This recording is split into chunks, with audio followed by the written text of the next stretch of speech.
In other news, today marks the 8-year anniversary of a tragic death in Atlas where the news report is silenced when a young man, dressed in a dark brown cloak and all black clothing, closes his scroll while stepping off of a train that had just arrived at Vale from Atlas moments ago.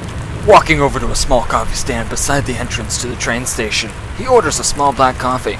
He'd never had coffee before, but he never had been to Vale before either, so he wanted to start his arrival here with something new. Coffee in hand, he begins walking out into the rainy streets of Vale. The man was excited that he had come this far, and his training as to be accepted in a beacon as a hunter. While walking along the dim-lit streets of Vale, he'd come across what looked like a shortcut, which seemed to lead him through a dark alleyway. Though he didn't like taking chances, he was anxious to arrive at Beacon as soon as possible.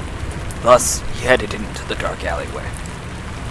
Approaching what was the only light in the entire alleyway, the man noticed there were two figures dressed in white, with some red marking on their shirt, masked, standing underneath the light beside a door. He approached the light and two figures cautiously, barely having time to react when he froze up with the feeling of something gripping his right shoulder. Then another same feeling overcomes his other shoulder as when he looks around, notices two giant hands holding him in place. He feels himself picked up, then thrown against the wall beside him. Enough force from the impact into the wall left cracks scrolling outwards. He falls to the ground and lands on his feet, while the other two figures make their way over to the boy. He began to feel himself being picked up off the ground by what is now seen to be a massive figure, twice the size of any man here in the alleyway. The boy watches as his necklace dangles freely from his neck, and the masked figure smirks before throwing the boy down the alleyway. Just before being released from the giant figure's grasp, the man grabs the giant's right hand, pulling the figure to the ground with him. Though, in the attempt, the giant is much more powerful than the man and doesn't budge. With quick thinking, the man uses this to pull himself towards the giant and throw himself up in the air, vaulting over the giant, landing behind him. Unaware as what to do next, the giant just reaches over and grabs him, throwing him towards the other two grunts, smashing through the door underneath the single light. The man bounces off the door and rolls down onto the ground, where the two grunts pick him up and throw him against a wall. From there, the giant lumbers over and pulls out a glowing blue knife, spinning it around before throwing it dead center of the man's chest, the impact pinning him to the wall momentarily before the other two grunts open fire on him. The man, now soaked in his own blood, is released from the impact and slides down to the ground, lying against the wall.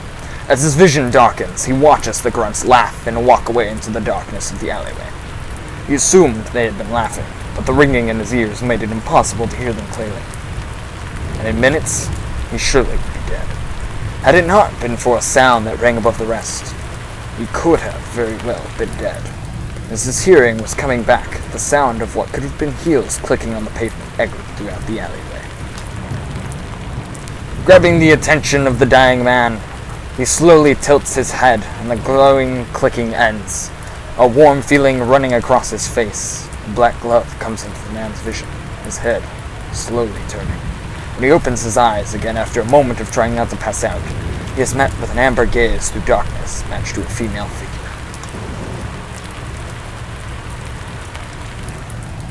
The woman's voice sweet, but seemingly full of deceit. A book with a blank cover, nothing to read, no way to decipher a friend from a foe. His instinct said run, but his inner ambition said stay to listen.